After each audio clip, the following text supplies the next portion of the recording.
Welcome to another episode of DD on the Spot. As always, I'm your host, Ryan Johnson. And before I get to our guests here today, I'd like to remind everyone that if you enjoy this content, to please give a like and subscribe down below. I'd greatly appreciate it.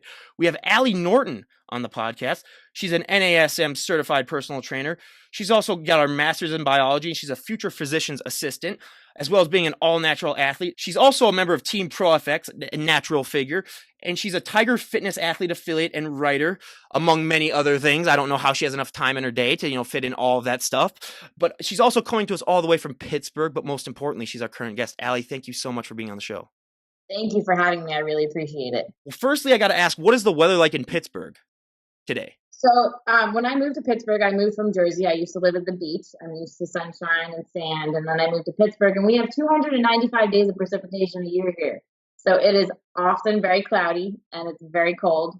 Not what I'm used to, especially as a bodybuilder, being low body fat percentage during competition time. I'm always cold. Right now, it's actually sunny out, and I can see blue skies, which is very rare. Yeah, I remember I went to Pittsburgh once, and I don't think it was rainy that time, but that's just a weird whole city because it's like basically it's got big hills all around it, and then you just like go down. I remember it was fascinating. As you can see, all those little rally monkey things are from all the Major League Baseball stadiums that I visited, and I got a Pittsburgh Pirates one. Pittsburgh Pirates. There. Oh yeah, yeah. It's a hilly city. I rarely run outside because the hills are crazy. I was gonna say it's a great cardio workout if you're running up those hills, though. I know, yeah. You basically have to, it's basically death defying when you go out there. But yeah, I always like to say because Minnesota here. I mean, we're just getting our first really kind of heatish where it's like in the 60s, so we're loving life down here. But what really inspired and what really motivated you to make that change and adapt that healthy and fit lifestyle? What's your backstory? So I've always been an athlete. My parents never forced athletics on us, but when I think I was 4 when I started gymnastics and dance. I went to baseball. I have a twin brother, so they try to keep us in similar sports. I went to baseball with the guys, and then I started playing rec basketball.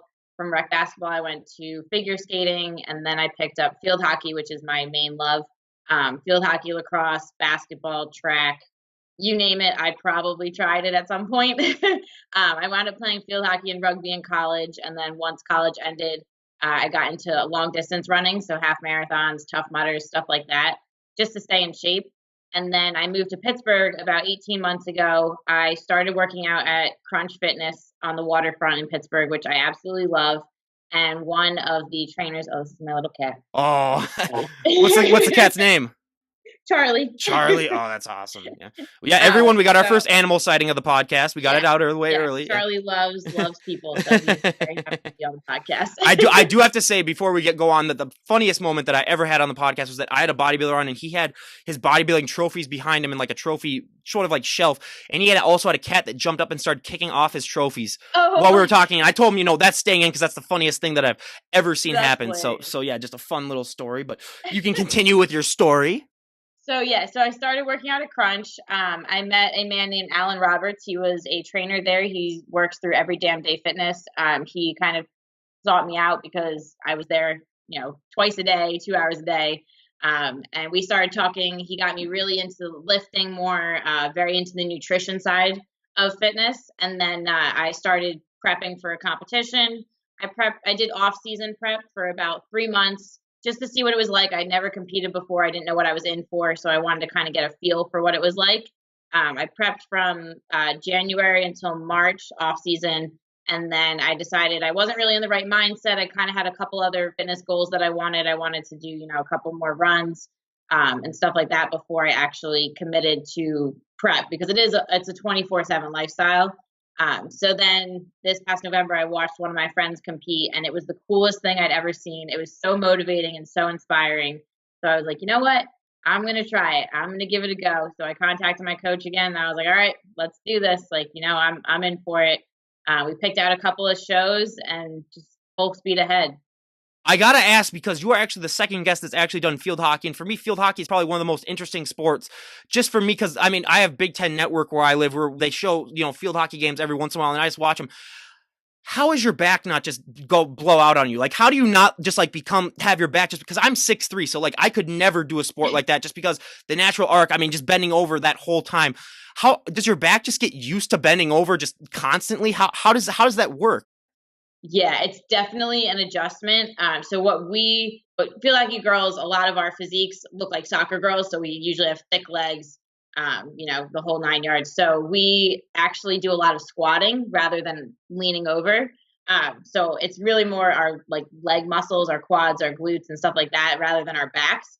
But at some point during practice, you do kind of have to like stand up straight and be like, all right, I got to stretch out a little bit. I was gonna say, if you're a chiropractor, you could just make all of your money just doing field Oh yeah. hockey. Yeah, Yeah. basically, Oh yeah. Just straight just players. wait on the sidelines, and like every 5 minutes, someone just comes and takes a break and just gets readjusted. But yeah, I mean, I found that sport, just so fascinating. If they had a guys thing for that, I would give it a try. I would be the goalie though, so I wouldn't have to bend over, It's all the actually amount of really times. cool because field hockey started as a male dominant Yeah. sport in Europe. And now when I studied abroad in Australia, it was actually cool. I got to play with the guys, and they're good. They're really good. Oh yeah, my dad always says that where he grew up, they had a male softball tournament where they'd fly in, all these guys from, all these different countries, and they would be throwing the ball at like 90 miles an hour underhand from that distance. And he said it would just be all no hitters and perfect games, or it would just be a 1-0 game would be the score of every single game because some guy would get lucky and hit like a home run or something, and that was the one thing that came up. So yeah, I mean it's so interesting, especially when you travel to all those different countries and see how they play their sports a little differently, where it's not just our version of football and basketball and baseball and hockey, where they have such a wide variety. But going into the gym, I always love to ask every guest that I have on, because if you were to walk into a gym with 100 people, there's 100 different ways as to how those people got into shape, whether it comes down to their diet, their nutrition, how many reps they do, what exercises they do. So many little things add up to the overall package that people end up seeing that I don't think people realize, because I always say, if you're to walk up to someone and say, oh, hey, what'd you train for that body part? It looks amazing. What works best for them 99% of the time is not going to work as good for you. So true.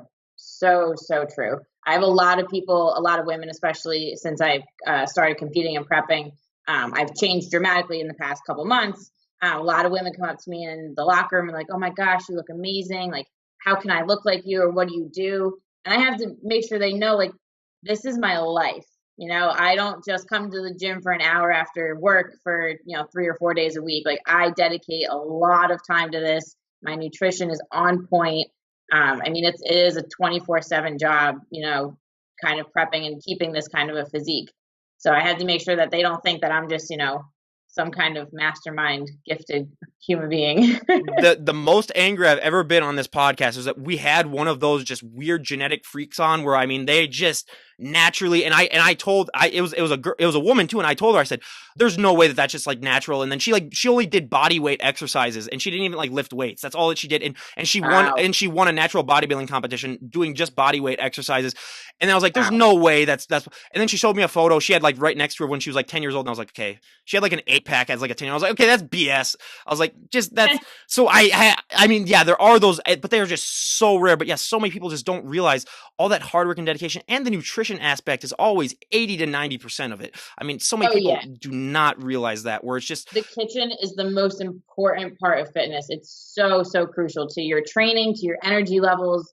Obviously weight loss, it's so crucial. And genetics also plays a huge role into it. So like you said, the girl had an 8-pack since she was 10. I've had a 6-pack since I was 10. However, like my glutes don't come in well, or my hamstrings don't come in well. So there's certain aspects of me that are great because of my genetics, but then there's other aspects that I just wasn't genetically gifted in. I'll have a pic on the left of her abs, which made me really embarrassed when I saw it on her Instagram page, because I am just coming out of a bulk right now. And I messaged her and I said, like, that's not even fair. But yeah, it's just, it's so awesome just to see those different results and that big change that can make for you. But one of the questions that I love to ask, and it's probably one, if I were to do my favorite questions, it's definitely in the top 3, because we just get such a wide variety of answers, because like we were talking about before, people's genetics are so differently. When you were getting started in the gym, what was one body part that really, really took off that you didn't really need to train as much? And then what was one body part that struggled, where you really needed to train into overdrive to get it to catch up? I'll give you my examples. For me, my back, I've had jobs all throughout college, and I still every once in a while at my job where you just are lifting packages into trucks constantly. So, you either get a good back or you quit, basically. That's the only thing that really happens there.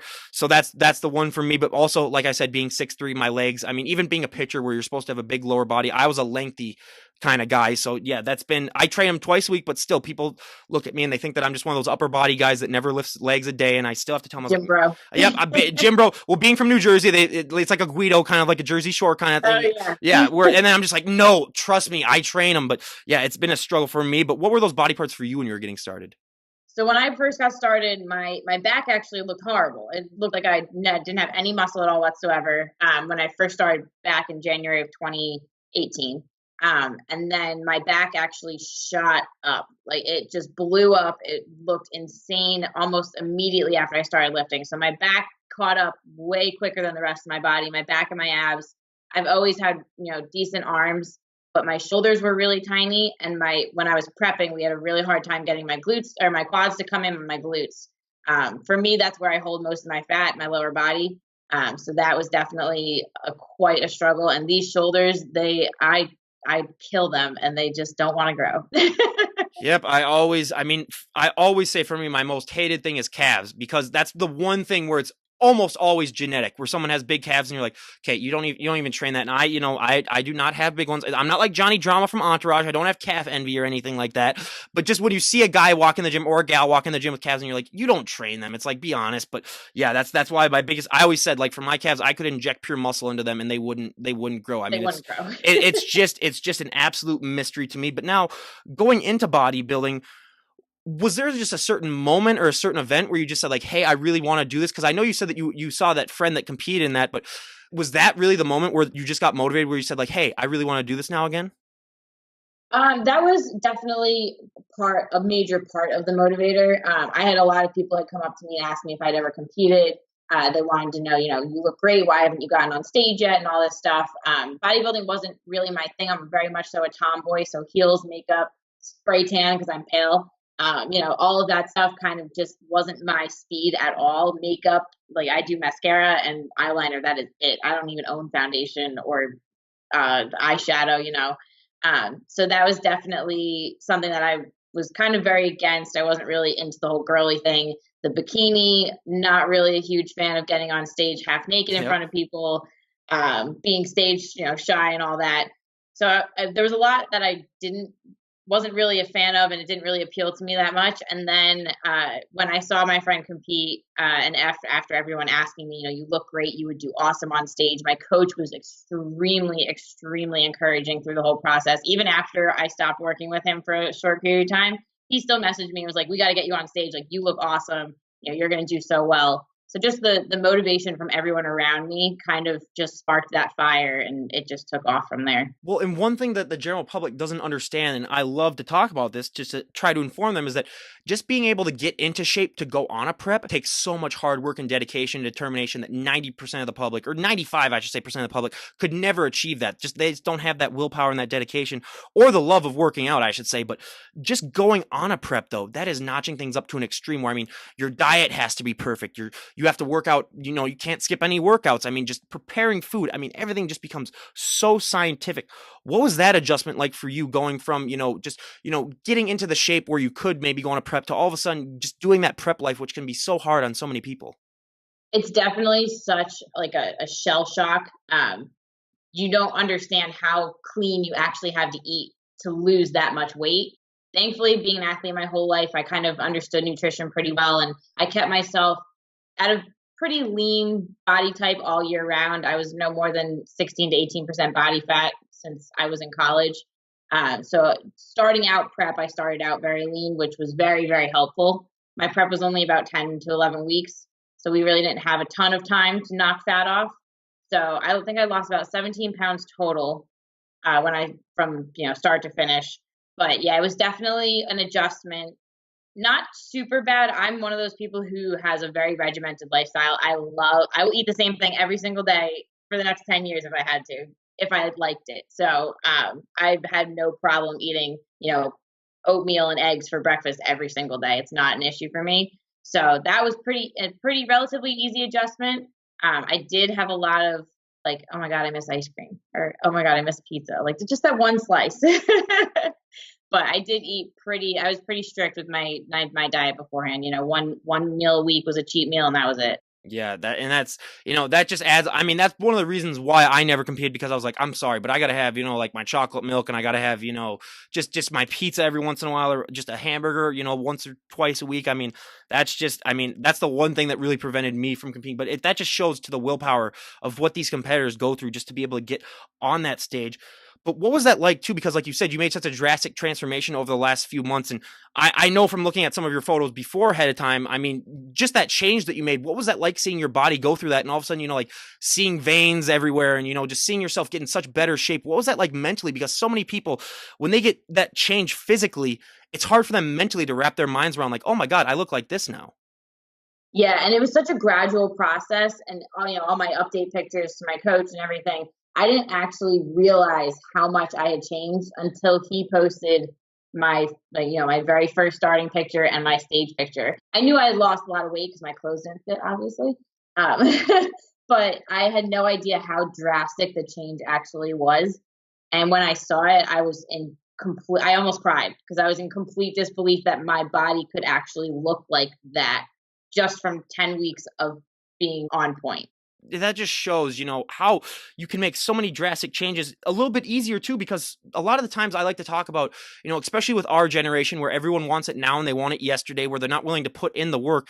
I always like to compare working out to, or losing weight to sort of being an alcoholic, where if you're an alcoholic and you go one day without drinking, you've already made significant progress, where if you go to the gym for one day and look in the mirror, nothing's going to change. Nothing's changed. Nothing's changed. So, I mean, it's just one of those things where you just have to keep grinding and grinding. And for a lot of people, they just aren't able to accept that. But if the number one piece of advice that I could give throughout this, all these podcasts that I do is, just keep plugging away, because once you first see those first little tiny results, that can just be such a great motivation boost where people look at that and they just say, like, hey, I want to continue doing this. But now, before we go on in bodybuilding, I want to break down probably the number one myth that I love to bust on this podcast. But I always say it's gotten better the last 5 years because of Instagram, but there are still so many women that have that fear of if they touch one weight, do one push-up, do anything, they're going to gain 50 pounds of muscle overnight. And, like I told you before we started recording this, I always say, you'll be the richest person of all time. Everyone will flock to you and try to get your programs.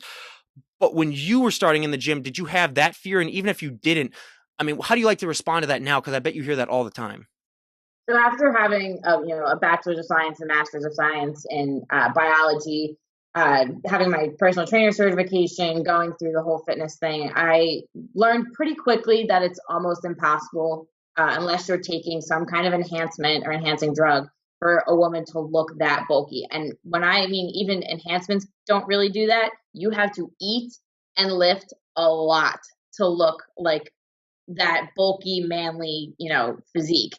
It was never actually something that I ever worried about. It was something that I completely just took right off the table. I was like, I'm 5'2", I'm 120 pounds. Like, there is no way, if anyone thinks this is what a man looks like, then they need to reevaluate what a man looks like. They can take a look at me being 6'3", 210. Then that's exactly. Yeah.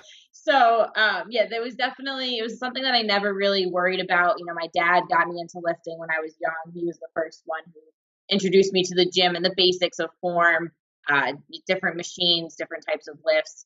So he really encouraged me to work out, which was great. And that kind of totally took the manly physique worries off of the board, because he encouraged me to pick up the weights and, do my best in the gym. So, well, I always say, some of these people that just have that myth and they just think, especially the guys were like, oh my God, they look like masculine or whatever. I was like, if you ever meet them in person, like me being a very tall person, it's like when you meet someone who's like you said, like 5'2" or whatever, you're like, oh, they're not that. I mean, no, I'm not saying that you're not big, but I'm just saying, like, when you look at them, you're like, oh, that's it. I'm not gonna say like that's it, but just like you expect them to be like 6 foot tall also and just be like super huge. But then when you meet them, you're like, oh, that's not intimidating really at all. That's just awesome. Exactly. Like look at the hard work and dedication that puts into. So that's one thing that I always love to say that. And I always tell the story of when I was in college, getting bigger and stronger. One of my friends came up to me and she said, Ryan, I see that you're making all these changes, and I really want to go to the gym with you, but I'm just afraid that I'm gonna get too bulky. And I told her, look, the amount of weight that you carry in your purse when we go out to clubs or when we go out to get something to eat weighs more than 90% of the dumbbells in the gym. I mean, she had a purse that weighed at least 25 pounds at least. Like, it was a heavy purse where I picked it up once and I was like, oh crap. Like, I wasn't even expecting it to be like that big, but yeah. And that just sort of convinced her to go to the gym. And like I said, once you take that first step, it can just be so impactful just to keep you motivated and keep going. But that also brings me into another part that I love to add on to the question, because it's one of the things that I think impacts women positively so much more than it does guys, is the confidence boost that working out can give you. Because let's face it, we see so many guys that walk into the gym like they own the place. And, first of all, give me that confidence. But second of all, I mean, for the women especially, because a lot of them talk about how afraid they are, to walk into the gym with all these big manly men kind of walking around, or, just just that gym atmosphere. But once they get started, just that confidence boost where they can, be more assertive, where they can just, stand up for themselves more. How has that confidence boost impacted your life? Because I always say that confidence boost is one of those small things that you can take to every other aspect of your life from the gym. Yeah, so that actually played a huge role a lot earlier in my life, right around my junior year of college when I started getting into more of the lifting aspect because I had, sports was slowing down. So junior year, actually, my mom passed away, and I had a really tough time, obviously coping with it. I lost my mom, and my grandma within 3 months. They were huge supporters in my life, really, really big motivators. And I needed something to kind of push me through that grieving process. And that's when I turned to running. I turned to the gym, and just going there and lifting heavy things and putting them down felt so good to me. And then leaving sweaty and tired and knowing that I gave it my all, and, going in there and thinking there's a lot of people in this world that would kill to be able to do what I just did for the past hour and a half. So I'm going to give it my all. And that's really been something that's pushed me in the gym. And I love walking out of there knowing like, hey, I'm not the biggest person here. I'm not the most in shape person here, but damn, I gave it my all. Absolutely. And that's just, if you have that mindset, I mean, I can't commend you enough for that. Just having that mindset of, I gave it my all, because there are just so many times where I even after I leave my job, or even after I leave a workout, where it's just like, I feel like, I didn't really give it my all. But those days when you know that you gave it, I mean, just that adrenaline and that, just those endorphin boosts, it's just, I mean, it can make your day. I mean, I've had days where I walk in the gym, just so down, where, I mean, but then afterwards, you just leave so happy, just because that, you really did something good there and you really gave it your all. But a fun question that I don't ask many guests, being a tall person, I have my own struggles when it comes to the gym and working out. But what are some struggles that you go through being a person on the shorter side when it comes to the gym? Because let's face it, some of these bars are going to be a little bit taller, or some of these things, like I always like to say, we see sometimes these shorter guys and girls that are, like using the squat rack for pull-ups basically because they can like reach the thing properly. But what are some struggles that you go through, and how do you make changes for that? It's actually probably very funny to watch me work out because there are a lot of benches that I don't fit on. It was actually, I was talking to one of my friends the other day about it. Actually, I was on the pec deck machine, so like the reverse fly and the chest pec deck, and the seat had to be raised because my arms weren't, high enough to reach the handles. So I raised the seat up, but then when I raised the seat up, my feet didn't touch the ground. So I had to get 25-pound plates and stack them up until I could put my feet on the ground, or, in some kind of stable position. And same thing with like the incline bench. I have to put plates underneath so that my feet are touching the ground, so I'm not just lifting purely off my body weight. But stuff like that, there's sometimes the machines are broken, like the bench won't increase, so then I have to stack up plates. I mean, plates work as very good booster seats, let me tell you. No, I've seen that happen too, and I always tell the story too of when I was in the gym, and I had a friend too that also worked out, and she was about 5 feet tall, and one time there was just a huge line at the pull-up machine, so I just put my arm out on the wall, and then pull-up bar right there for her. So tall people and short people can coexist in the gym and find ways to work out. But going back to bodybuilding, if you were to poll the general public, just such a small singular percentage of people would have that courage to go up on stage and, be in a bikini in front of people and pose in front of people. Was that really something that you really had to work on motivation-wise? And how were you able to convince yourself to go up on that stage? So I've only been on a stage once in my life. I danced when I was like 4 or 5, and that's the only time I had ever been on a stage. So this was totally something new, out of my element, brand new world for me. I wasn't really sure how I was going to take it. And I remember the first time I went out for a true novice figure, my first competition. I walked out there. I don't even think I remember doing my routine. I think I blacked out. And then I came backstage, and my friend ran up. She was helping me pose and kind of coaching me along the way. She ran backstage. She's like, "Oh my God, you did so great." And I looked down, my legs were shaking uncontrollably, just nonstop shaking. I had to go downstairs actually or backstage because my bikini bite. So what happens is when you get on stage, they glue your bikini to your butt so you don't turn into a thong. And mine didn't work. So my first routine was not very pleasant. I ran backstage like, "I need you to glue my butt right now. Like, I can't have my bikini riding up." And just thinking about, oh my God, I just stood in front of these judges and my bikini totally rode right up my butt. Like it was just this most awkward, embarrassing thing I could think of. But at that point, it was already over with, and I knew I had done well on my routine. and I had to get back on stage 30 seconds later. So I was like, all right, well, we're just going to put that behind me and get back out there. The only similar thing that I have to that where I had a similar experience where when I was pitching in the state tournament when I was like in 8th grade for like summer league baseball, and it was a big crowd and we were playing against a really, really good team. I think it was like the semifinals, and I went out to pitch and my legs were just shaking, like even walking out to the mound. So the first pitch that I threw in warmups was like 10 feet above the catcher's head. And then I just laughed. I laughed it off. So then that really calmed me down. But yeah, I understand that feeling of just like your legs just shaking just because you're just so nervous, but you still were able to go on that stage and do that. I mean, it's just such an inspiring thing to hear.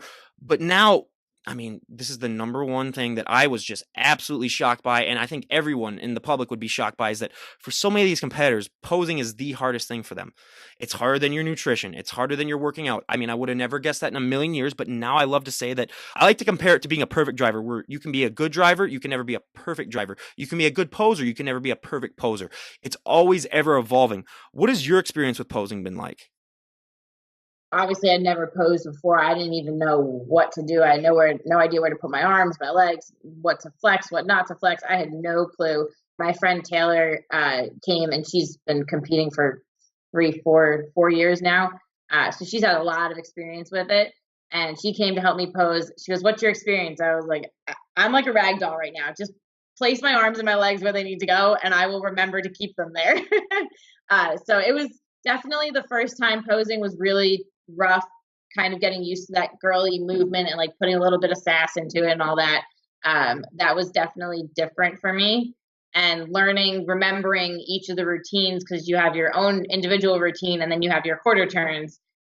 And there's so many different things that I was mind blown at how much, posing goes into it. You can have a perfectly conditioned athlete, beautifully symmetrical, great muscle mass, and she will get last place if she doesn't pose right. That is one of those things too, where when I first heard that, I was like, oh my God, that is just incredible. What is your favorite pose to do and least favorite pose to do? My favorite pose is probably during my routine. It's called Superwoman. You go out there, you stand your legs straight out, and you kind of just, Oh, yeah. yeah. Yeah. It looks amazing. I love it. Everything pops. That's definitely my favorite one. It's a very big power pose, so it goes out there, kind of sets the mood for your routine and everything, which is great. My least favorite is probably the front pose. It's really hard to nail. It was probably my most difficult pose to hit properly. And then the glute part of the back pose isn't really the easiest either. So, yeah, I wasn't a huge fan of the front pose, but everything else was kind of Well, and easy. so many people don't realize that a lot of these competitors, or basically everyone, I should say, when they're getting ready to learn their posing or when they're even learning their posing, some of these posing sessions, I mean, you're going to sweat and get more of a workout in than your actual workouts just because it's so much, just tensing and Oh, flexing yeah. that I mean, your muscles are just exhausted. And we've heard stories about people like the next day, they just wake up and they can barely get out of bed because I they're was just so so yeah. sore. My quads, I haven't been that sore. My quads have not been that sore in a very long time. My quads, my calves, everything was very sore the next day. I was sweating bullets up there. I probably burned more calories there than I do during cardio in the morning. Yeah, I mean, it's just amazing what these competitors go through. But now, I mean, I said it before, I'm one of the palest people that you'll ever meet in your entire life, being from the upper Midwest. Same. Yep. And, I either get burnt to an absolute crisp or I just get a farmer's tan where, let's face it, that's not a real tan. And I'll never be naturally tan a day in my life. But what was that experience like for you getting that tan on?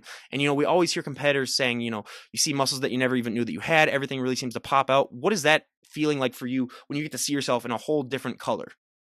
It was really weird. So I'm Irish. I'm half Irish, half Italian. I obviously have the Irish, the strawberry blonde hair, the freckles, the pale skin.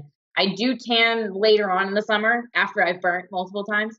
So I have seen myself relatively somewhat shade of brown, but not nearly as dark as I was on stage. You do 2 coats of tanner and then you get a bronzer in the morning, and the tanner gets darker overnight. So I woke up a different shade than I was the night before, and just looking at myself, I was like, wow, this is really strange. And then I got the bronzer on, and I didn't even recognize myself. I sent pictures to my family. I was like, hey guys, do you know who this is? Like, And that, yeah, and I always say, just to even add on more to it, they basically have to become a statue too, where, I mean, you can't sit on anything, you can't lean against Oh, everything. I mean, it just, gets everywhere. and that just, I mean, Everywhere. you just look at them like, how are these people even still able to do it? I mean, after all the dieting and all of the prepping to all of a sudden, like you can't do all that stuff. I mean, it's just so fascinating how people are willing to do that and able to do that. It just shows the willpower that these people have. But now, probably the question that I ask every single guest on the podcast, whether they be my bands or, health and fitness or anything, for my bands, I always ask, what is it like being on stage and performing live in front of hundreds of thousands of people? And that also applies to the bodybuilders. What is that feeling like for you when you got to step on stage and show off all of that hard work that you've worked months upon months for? It's such an adrenaline rush. You only have a couple of seconds on stage. I mean, 15, 30 seconds max, depending on how long your comparisons go. But it is such an adrenaline rush, and it's actually one of the coolest feelings ever, knowing that every single person's eyes in that room are on you. Like, you are the center of attention right now. It's really, really wild. And I mean, like I said, I was shaking just from all the adrenaline, knowing that like that I'm the center of attention. I'm not a center of attention kind of person. Mm-hmm. So being up there was definitely a huge thrill and also a huge adjustment. No, yeah, and it's just so fascinating to see like what that stage does for people, because I always say try to find that one thing in your life that really just motivates and inspires you. Like that thrill that you get when you get to show off so much of all of that hard work, because the general public doesn't understand 99% of what these people go through when it comes to getting ready for a show. They just think it's just a lot of working out and like a few protein shakes or something like that, and it's like, oh, Yeah. ready to go on stage. They don't understand. That's why I love doing this part of the podcast with the health and fitness people, because just to inform people on what these athletes go through when they're about to compete. But now we go to a fun question. What is your go-to? What did you have as a post-show meal? Post-show meal. So I actually did 2 competitions. They were back-to-back weekends. So my first show, I couldn't go too crazy. My coach said, have a good dinner with your family, but don't go too wild. Don't have any dairy. Don't binge on Sunday. All the the whole 9 yards. So I had salmon and cauliflower couscous. Let me tell you, I'm pretty sure I ate that in about 3 seconds flat. Even though I get salmon on my prep, having it cooked from someone else just tasted so much better. I actually ate mine and half of my dad's because it was so good. And then after my second show in Ohio, I had French fries. I had a falafel burger. So I don't eat red meat. I've never had a real burger. Falafel burger. I had my friends made slutty brownies and whoopie pies. And let me tell you, I went to town on them. So wait, so let me get this straight. You have never had a real hamburger. I've never in my life had a real hamburger. I've never had steak. I've never had ribs. Nothing. No red meat at all. Just give me 5 seconds to process that in my mind, where I'm just like, no, and that's, yeah. I mean, we've had so many people that have come on that are even, like vegetarian bodybuilders or that. Yeah. But I mean, that's just fascinating that you've never had that. But do you think that maybe like on your deathbed, you might just say like, hey, give me one hamburger. I just want to know what it's like before I die. Possibly. I told my family, because they asked me if I would ever try it. And I said, the man I marry on our wedding day is the only time I will ever try a hamburger. If he wants me to, I will do it for him. That is true love.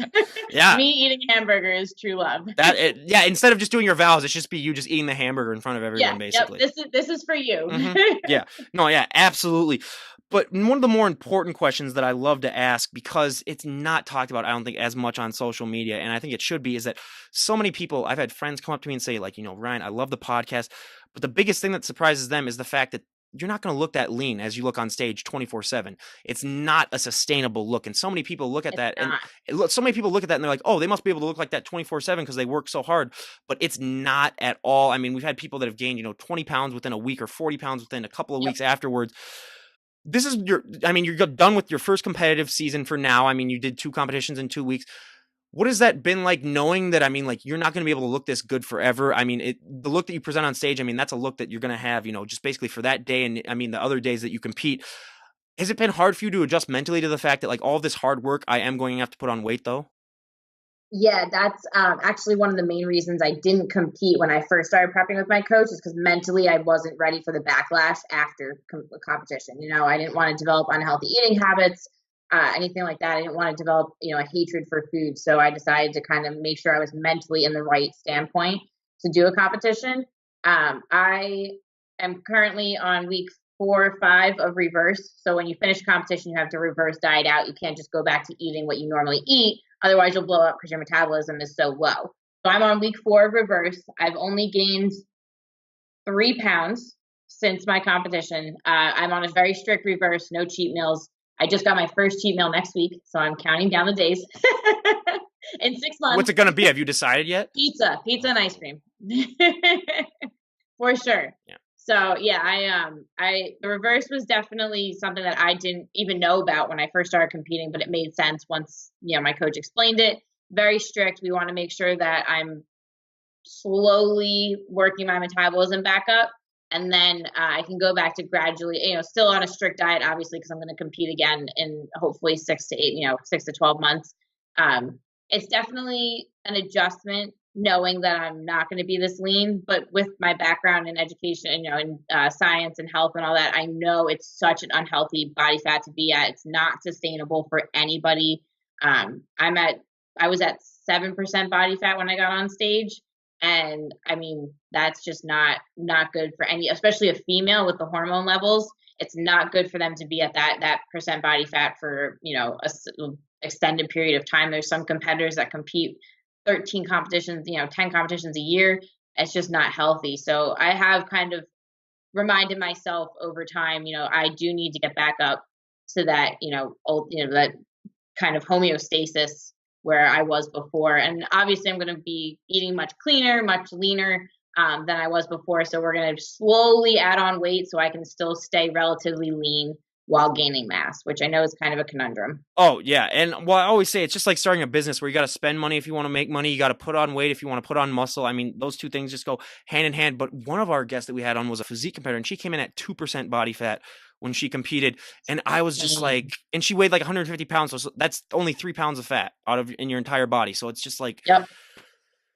That's it. I mean, it was just unbelievable. And she was just about, she's like 2 weeks reverse. So she was still super, super, where it was just, you were like, oh my God, is there even, like, you couldn't find an ounce of fat on her. So, I mean, crazy. Yeah. And I always just like to just tell people, it's like, yeah, you are not going to be able to keep that up, because so many people, I think when they try to get their goals, they look at bodybuilders and they're like, oh, I want to look like that. Or I want to look like, it's like, you don't realize that look they're going to have for that short amount of time where they'll look great. But a lot of times these bodybuilders in the off season, they do not look like they could compete. They just look like they work out a lot and they're in really good shape. So I love to talk about that. But I mean, you're also going to be a physician assistant, and being in that job in the medical field, I mean, you're going to deal with some people that I think have been dealt a rough hand in life, that, aren't able to be as active as you are and aren't blessed to, have the determination and the inspiration that you have, or the motivation, I should say, too, to work out.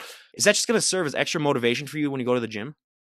Absolutely. I actually want to go into orthopedic surgery. So I'll be working with athletes, sports medicine, your typical knee replacements, hip replacements, stuff like that. So I'll be helping people to get back to that healthy lifestyle, which is, so rewarding for me. And I cannot wait to be able to do it.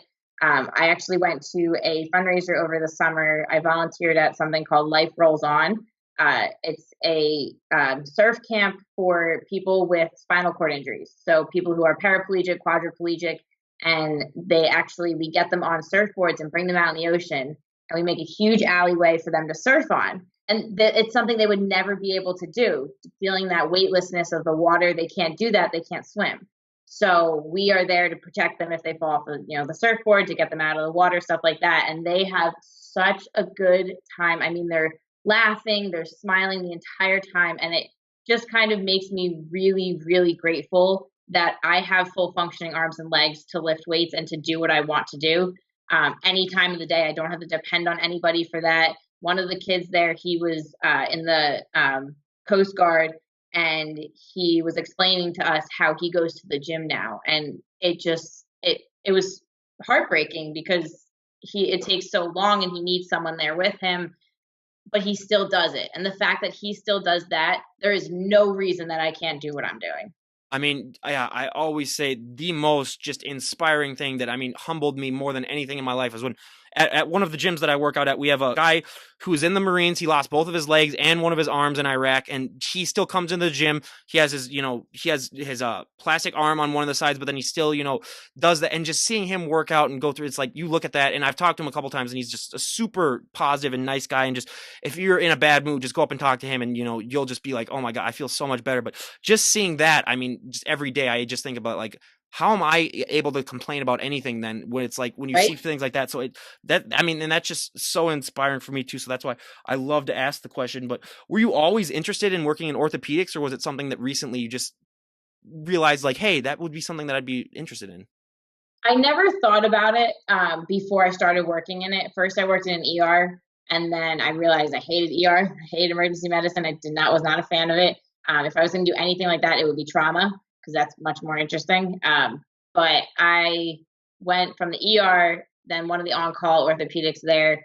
I hooked up with him, and he brought me onto his team, and I fell in love with it immediately. So he doesn't just see, when you think orthopedics, a lot of people think just knee replacements and hip replacements. But he sees children through geriatrics, so old elderly people. So we saw a lot of ACLs, we saw a lot of meniscus tears, PCLs, all that stuff, which is really, really cool for me because that's a lot of athletes. I've seen it a lot with my friends. So seeing them and seeing their recovery, how each case is different, and then being able to like read the MRIs and the CAT scans and all that stuff, it's so cool to me. So I really wasn't interested in it until I worked with them and saw how closely I can still work with athletes in my profession. I was gonna say, yeah, the injury that I got when I was a pitcher was pitcher's elbow, where part of the bone right there just chipped off. Where then I wasn't able to throw as hard as I could, and I just lost a lot of, even when it healed, I lost so much where I wasn't able to continue playing. But yeah, I remember just going through that process, and yeah, it's just, I mean, just what you're able to do, I mean, it's just so fascinating, and just dealing with people's injuries and helping out others. I mean, that's just so inspiring, because I think everyone should take an example from that and just be like, hey, every once in a while, just help out someone, just help out others, because I mean, for some people, I mean, just going day to day can be hard enough, but just getting that one positive compliment or that one positive interaction, I mean, can really just change a person's whole entire mindset for the day. And that's just so important for me. But two of the questions that I love to ask all of the health and fitness guests on the podcast. Number one, I mean, there's so many things that were positive for me when I was going to college and working out and getting bigger and stronger. The one negative thing, though, is that you're going to get asked to move a lot of people's furniture. You're going to get asked to open a lot of pickle jars. I mean, I'm still home with my parents for the next couple of months before I move out, and every single time they come in with groceries, I basically have to lift the car into the driveway and carry in all the groceries. What has that experience been like with you, where people take a look at you now, and then do they just assume that you can do favors for them, or how has that experience been for you? So same thing in college, or even now in the house. I'm the first one they go to when they ask, do they need a jar opened or something lifted. Obviously, I have a twin brother. He's 6'2", a big kid. So he can do a lot of it, but he lives far from home, so he's not really home to help out a lot. But when I'm home and he's not, I am the go-to person. Hey, Al, can you lift this? Hey, Al, can you open this? And then when I can't, they're all like, oh, what do you go to the gym for then? That's fascinating that you have a twin that's a whole foot taller than you. That's interesting. Yeah. And he's brunette. We look nothing alike. Yep. So he got more of a little bit of the Italian look as opposed to the Irish except look, he's still pale. So we got the pale Irish skin, but the Italian hair. I was going to say, I got my Norwegian skin, and I just got, I don't have the Norwegian blonde hair, but that's a little bit more of the German Italian that I have too. So yeah, I mean, I understand. And I always say, for me, it's always a double-edged sword, kind of like with your brother being that tall, where everyone's going to ask you, even if you had no muscle at all, they'll just be like, oh yeah, tall guy, come help you out with that word. It took me a while to just realize, like, it's kind of a backhanded compliment where they're complimenting, that you look great and that you can, and that you work out. So that's what I learned to take it up as of now. But my favorite question to ask out of anything I'll ask you, and the audience favorite by far, I mean, you talked about it, just you alluded to it briefly, and I was gonna say that we're gonna talk about it later. But when it comes to clothes for fit women, I mean, I always say guys have their own problems, but women especially. I mean, if you have big, broad shoulders, when you said like your shoulders, you work your butt off to try to get them to look like that. When you have big, broad shoulders, dresses aren't your best friend. Jeans are another thing that we hear of all the time. Where, I mean, if you have a big lower body and a small waist, jeans are not made for that. What have been some ways that you found that you're able to compensate for the fact that your clothing options can be limited? Yeah, that has been a huge struggle for me. I mean, thankfully, I'm not much of a girly girl, so dresses are rarely ever worn. However, when I do have to go dress shopping, it's actually very uncomfortable for me, because I feel like I almost look too muscular to be in a dress sometimes. You gotta let the certain dresses. you gotta let the guns breathe though every once in a while. Yeah, right. And then there's certain shirts that I have to get like a medium instead of a small because my shoulders don't fit into them, or you can tell it just looks tight. Pants have been a really big issue because I have very short legs. Mhm. So I get size short, but then they don't fit over my quads or my butt, and then I have to get a bigger waist, but it doesn't come in that short size. So pants, even especially workout pants, they're always tucked into my sneakers because they're just too long. Like they go past my ankles. So the past year and a half, I think I've worn jeans twice. Mhm. I've lived in spandex pants, workout pants, any kind of leggings, just because it's so much easier than everything else. Right now, I've started prep at a size 4 to 6. I'm shopping in the junior section. I actually don't even fit into double zeros right now. I actually had a couple of photo shoots and they're like, oh, bring jeans. And I was like, I don't fit in them. Like they will not look good. I promise you. Oh yeah, it's just I mean, it's for so many people, and I always say if there's anyone out there, I mean, I had 2 fashion guys come on the podcast who have their own clothing lines. And I told them I was like, I have guests on here that are more than willing just get some clothes for fit people. Like if you could make like jeans for fit people. I mean, I know there are some brands out there, but it's not as well known. Where I mean, it's like yeah, just get on it because there's so many people that I have on that are just willing to have that. But now we go to our audience favorite segment and my personal favorite segment of the podcast as well, the little questionnaire where we're going to ask Allie here about a dozen or so health and fitness related questions that we ask all of our guests, sort of more of a getting to know you. And for the first question, what is your go-to workout song at the moment? My go-to workout song is probably Cinderella Man. I love that song. It's very, kind of get you amped up. That's usually my go-to workout song. I am a huge country girl. So believe it or not, I actually listen to country in the country in the gym, which is really weird for a lot of people. But yes, Cinderella Man is one of my like go-to when I have a hard set and I need to get through it. That's one of them. I gotta say, for country, we had Garth Brooks come here up in Minneapolis last weekend, and a lot of my friends went to go see it. I wasn't able to go and see it, but yeah, I mean, I'm impartial about country just because I was raised in sort of the big cities where it wasn't like the small towns in southern Minnesota where country is basically everything. That's like all they do. So I'm impartial. I mean, if I have a few good country songs that I like, but for me, I mean, I gotta have my cheesy '80s music where it's just the cheesiest crap that there is. Like I'll have my Whitesnake or my if it's legs, it's got to be like Metallica and Iron Maiden. I mean, let's be honest.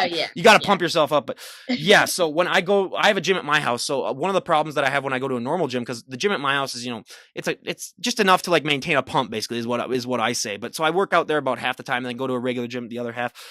I'm one of those people where I got to wait for the beat to drop. So if I'm doing like a lat pull down, I've had people come up to me and be like, "Hey, you've been like that for 30 seconds. Is your back all right?" And I was like, "Nope, just waiting for the beat to drop." So I am known throughout my gym as the guy that waits for the beat to drop. But hey, I take that with pride. But for our next question of the questionnaire, out of all the celebrities on the planet, if you could work out with any celebrity, who would it be? The Rock, 100%. The Rock. Yeah. He is unreal. The show that he has now is amazing. It's one of my goals to get on that show one day. Oh yeah. But yeah, he's an animal. I was going to say he's like 90% of our answers have been Dwayne The Rock Johnson, and I totally understand why, where it's just, you look at some of his workouts and how he's able to do all of that and still have a movie career and all of the stuff that he does. It's just inspiring. Yeah, it is truly amazing. For me, I'd probably have to say Arnold just because it's Arnold, and the fact that I'd love to hear him yell at me in his Austrian accent. That would be funny. Yeah. I'd try my hardest not to laugh because it's Arnold, but yeah, that would be interesting. But now, what is one item that you always need to have in your fridge? An item that I always have to have in my fridge. That's a really good question. I swear to God, don't say water like some of the basic people that have said that. No, I drink too much water. Mm-hmm.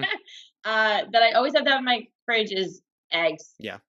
I live off of eggs, egg whites and eggs. I need, if I don't have them, we have a huge crisis on our hands. I used to have eggs like every single day, but then my body got so used to them that like I almost started to get like sick because I just had like eggs like all the time. Like every time after I worked out, I always had cinnamon toast and then eggs, and then then just a big thing of milk basically, and then that was my what I ate every day after working out. So then after a while my body got used to it, where now I only eat eggs, like once every couple of weeks, just because. Oh yeah. It's still stuffy in there, but now, out of all of your followers that you have on Instagram, what would be one thing that you think they'd be surprised to find out about you if they met you in person? They met me in person. I think the having no red meat thing would be kind of a shocker to them. Also the fact that like I don't wear makeup. I'm not a Gymshark girl. I'm not one of those, like I wear t-shirts that I got in 8th grade that I cut up Yep. to the gym. Yeah. No, and that's awesome because I believe me, I had some of those Gymshark girls. I'm not gonna name names, and it's just where they take the girliness to an extreme where I'm just like, okay, calm down a little bit. Like it's like, we get it, so yeah. I totally understand that 100%. But now if someone were to come up to you and say, Allie, we made a decision that, you can change one thing about the sport of bodybuilding and everyone would go along with it, what would be one thing that you would like to see changed? I would love to see, and it's already kind of happening. I would love to see the natural divisions get a little bit more popularity. They are gaining a lot more popularity as the years go on, but I would really love to see the natural divisions gain a little bit more hype. I don't think a lot of people know that it exists, and if they do, they're not really, they'd rather see, obviously Mr. Olympia, Mrs. Olympia up there. So I think the natural divisions are definitely something that I would love to see out there. There's also, I don't know if a lot of people know this, but some judging panels can be very biased at competitions. And that's obviously it's impossible to change.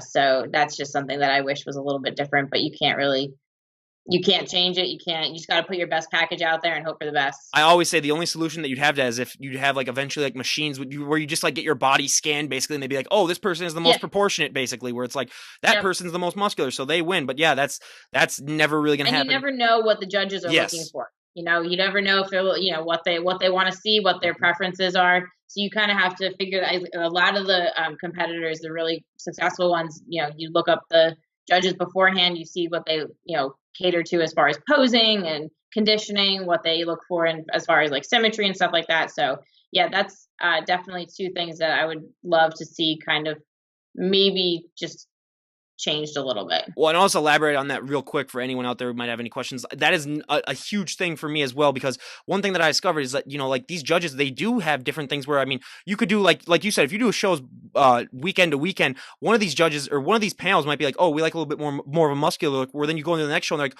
oh, well, we like a little bit more of a leaner look, where it's like, okay, good luck changing your body in a week then to look like that. So yeah, that is one thing that I hear a lot of people struggle with. And yeah, if they just have like a basic thing where they're just like, here's what we look for, here's what we do, and then if they were just to be able to show that, I think that would also too make the sport, a lot more easier for so many people, and it would just help out things a lot. But yeah. But now, what is your favorite body part to train and least favorite body part to train? My favorite body part is back. I love training back. I love deadlifts. It is my absolutely favorite lift ever. I obviously love leg day. Every girl loves leg day. But back is my all-time favorite. I do not like training chest and arms. My arms burn out very quick, and chest is just kind of, for girls, especially figure competitors, physique, it's a little bit more important. It's not as, you don't want this huge, massive chest. So chest is not my favorite to work out at all. How dare you say you don't like training arms? Okay, you should revoke your gym membership right now. Okay? No, I know. I always say, I was like every guy that's listening to that, and I was like, doesn't like to train arms. Like, what the hell? Like, what? Yeah, you're like, what? This is preposterous. That's all I train is arms. Yeah. So yeah, and that's interesting too, because for so many people, they just don't understand that. I mean, your body proportions can be so much different, where you'll have people that are just so different drastically wise, which is why I love to ask those sort of questions. But now, going on to the fun part of the questionnaire, what was the last TV show that you binge watched? I'm currently in the middle of binge watching what did I just watch? Blacklist. Yes. I am in the middle. I'm almost at season 5, so I'm almost towards the end, and I absolutely love it. It's very addicting. If you like FBI stuff, it's right up your alley. Yeah, and I've heard about that, but I haven't looked at it yet. So I will definitely. I mean, I've gotten so many recommendations. Her was one that I got so many recommendations for, where I finally watched it, and it was really, really good. So yeah, I'm writing Blacklist down right now, just so that I can, next time I have some available free time, which is basically never doing this podcast in my job. But if I ever get sick or get hurt or something like that, I'll have a list down of stuff that I can do. But now everyone has one. What is a guilty pleasure movie that you enjoy? Guilty pleasure movie. Oh, I don't know if it's not really embarrassing, but if my go-to movie has got to be Law Abiding Citizen. I love it.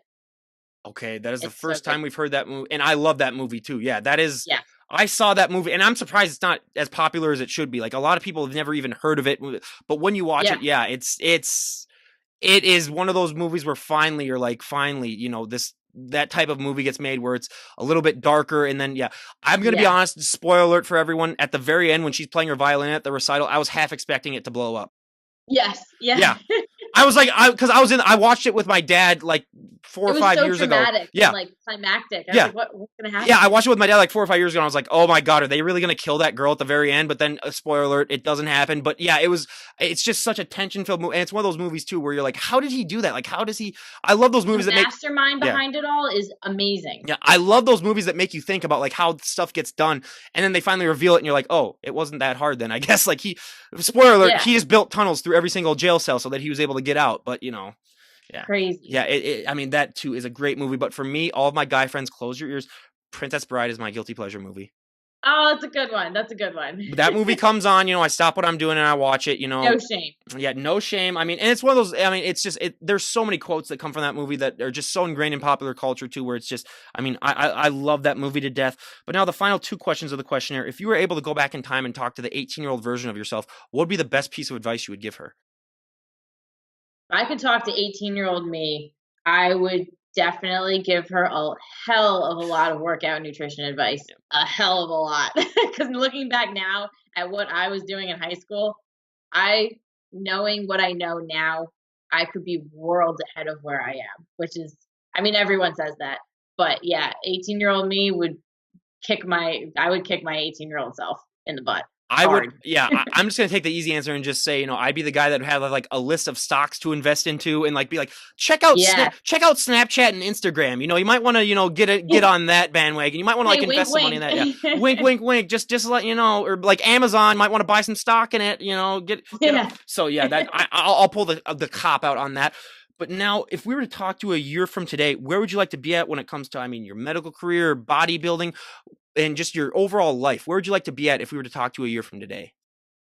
I'd love to go pro in the next year. So that is something that I'm hopefully at this point next year that I will have. And then I would also, as far as being a physician assistant, I'll be starting my clinicals in a year from now. So I'm hoping to have some really good clinicals lined up around the country. I'll be mainly based in Florida since that's where I'm going to school. But I would love to come back up to Jersey, go to Pitt, possibly Texas. One of my good friends is going to be there. So hopefully kind of see the country a little bit while also learning a ton about medicine. Well, and also everyone, go and give a follow to her friend too, who's Taylor T-Thick. T-Thick, yeah, I totally forgot her last name because she's actually one of the people that I've been following for like the last like 3 or 4 years. She's like one of the first ones. Amazing. Yeah. Unreal, like role model to the extreme. She has some great Instagram stories that like when you look at that, and she's funny too. Like she has some humor in that too. Where I was just like, obviously, where like I see some of those things and I was like, oh yeah, like and the struggles that sometimes she posts about, I was like, I go through that same thing too, where it's just all that stuff. So yeah, everyone go and give her a follow as well as Allie. But now I like to ask these last few questions before we wrap things up. So one of the things that I love to talk about is that if you're to walk down the street, I mean, you're not the average looking person where you're going to get a lot of looks. You're going to get a lot of stares. Has that been a struggle with you adjusting to that? Or is it just one of those things where you just don't care and don't pay any attention to it? It's one of those things where I definitely have noticed it happening more and more often, especially with the warmer weather. I'm walking around in tank tops, people see my upper body and it's not your typical female upper body. So I've definitely noticed it more and more, and I still don't know how to take it when someone said, like the other day I was walking back from the park and this woman walked past me. She said, "Can you be my bodyguard? Like you look like you could really like hurt someone." And I was like, I've never hit someone in my life other than my brother. Like that would be a negative. Yeah. So yeah, it's still an adjustment hearing that because I don't see myself like that. But it makes me laugh when people make comments like that. Well, and the biggest adjustment for me too is you're going to get asked to arm wrestle all the time. Like, yes. Yep. Apparently that's like a popular thing. Yep. I can't even like when luckily I'm not as good at like once I graduated college and started working more and I didn't have as much time to work out, I still I'm one of those guys where you look at it and he's like, yeah, he definitely works out a lot. But, back when I was really in shape, I couldn't go to a bar without a drunk guy coming up to me like, hey bro, let's arm wrestle. And I my number one response would always be like, why would you want to arm wrestle? Let's just go to a gym and have like a military press off. Cause that's like a real true test of strength. Do something functional and impressive, like deadlift or squat or something like that. Like why arm wrestle? It's Yeah. all technique. Yeah, absolutely. I say that too, and I was like, yeah, you'll see people that are like half my size that can beat me in arm wrestling just because they have the technique Yeah. down and everything. So yeah, that's one thing too that I really had to adjust to. I was like, why? It was like, why is that? Does that really like prove your manhood if you can beat a guy that's bigger than you at arm wrestling? So yeah, that's one thing that I really honestly don't understand too. But going on, what are you looking for in the future of competing wise? I mean, like you said, you're trying to compete now. What's going to really determine whether you compete in 6 months or 12 months? Is it just based on other events in life? Like if you are able to settle down quicker, what are some of the factors as to when you'll compete? So a lot of it is going to be based on my schooling. PA school, for those of you who don't know, my school is 24 months. It's 9 to 3, 9 to 5 every day. You're in the same classroom. It's a very regimented life. It's very busy. You're studying nonstop. It's a lot of information in 12 months before you start your clinicals. So mostly kind of trying to find a balance between that and my training. And if I can find that balance, that would be great. If I can manage prep, as you know, it's very low calorie. At some point, it's very low carb. Brain doesn't really like to function on low carb. Yep. So during finals and all that, it's not exactly sustainable. And I want to make sure, obviously, my education comes first before anything. My coach is very behind that. So if worst comes to worst, I take the next year and gain mass, and then we'll go into competing when I start my clinicals. But it'll mostly be my education and also how much I grow, how quickly I can grow, how quickly I can fix what the judges want me to fix, their critiques and stuff like that. So it'll all depend on how my body changes and what I can handle physically and mentally. Yeah, and honestly, we wish you nothing but the best in that endeavor. But also, I just love to ask because most people don't realize this. It's another thing that, I mean, it's never really talked about on Instagram, but we talked about this a little bit before we started recording this podcast, is sleep. I mean, sleep is the number one thing when it comes to recovery. I mean, it is so important, but it is not talked about, I don't think, as much as it should be. Like I said, I had the number one sleep specialist on the planet come on, and we talked about this. When it comes to sleep, what are the amount of hours that you try to get in an average night? And what are some ways that you're able to do that? Because I know for so many people, especially like when you're going to have this 9 to 3 schedule or 9 to 5 schedule and working out and doing all sorts of other things.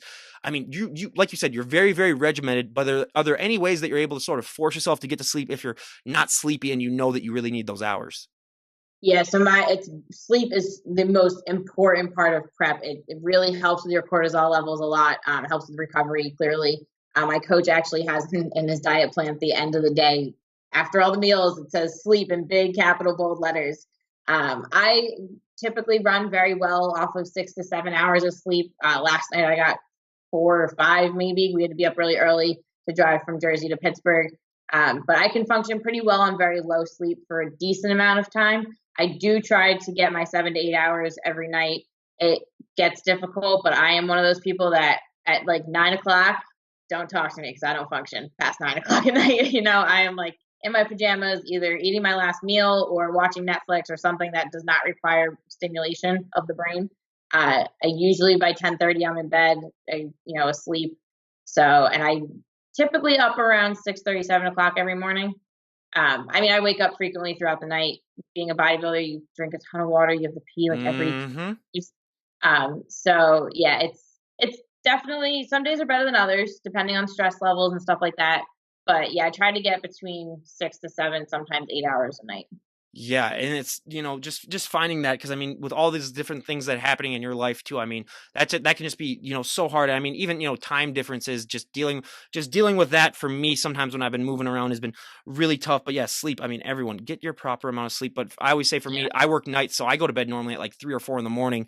So yeah, it's definitely interesting to hear some of these people who get up at like 4, and I was like, oh, well, you're getting up by the time I go to bed. So that's interesting. But is there anyone that you'd like to give a shout out to before we wrap things up? I'd love to obviously give a shout out to T-Thick. Taylor, she's one of my like absolute best friends. She's really helped me a lot in the past couple months with prep and everything. My coach, Kyle Wilkes with Team Pro FX, absolutely amazing human being, really sweet. He knows his shit, let me tell you. He knows exactly how to run a prep and a reverse and an off season. So he's awesome. He's been very inspiring, and my family, of course, they've been such a support system throughout this whole thing. And that's awesome. And everyone, go and give her coach a follow. Go and give T-Thick a follow. Go and give her a follow. And now you're going to embarrass us at the very end. Can you give us a front double bicep just so we can just be like, okay, that's ridiculous. Absolutely. Okay, just hold that for a second, and everyone, just that's not even fair. Okay, that's just awesome. But yeah, again, we cannot thank you enough for coming on the show. I mean, it was great talking to you and just hearing your journey. And we wish you nothing but the best. And I know that you have a lot with your school and with your bodybuilding. But everyone, go and give her a follow because I definitely think that she's one of those people that you're gonna need to look out for in the next few years. And all these competitors I'm having on too, and go and follow T Thick too. I mean, so motivational, such great stuff that she posts. So, and again, you guys, we cannot thank Allie enough for coming on the show. I mean, you were a great guest, and we wish you nothing but the best. And this is Ryan Johnson, DD on the spot, signing out. Have a great day, everyone.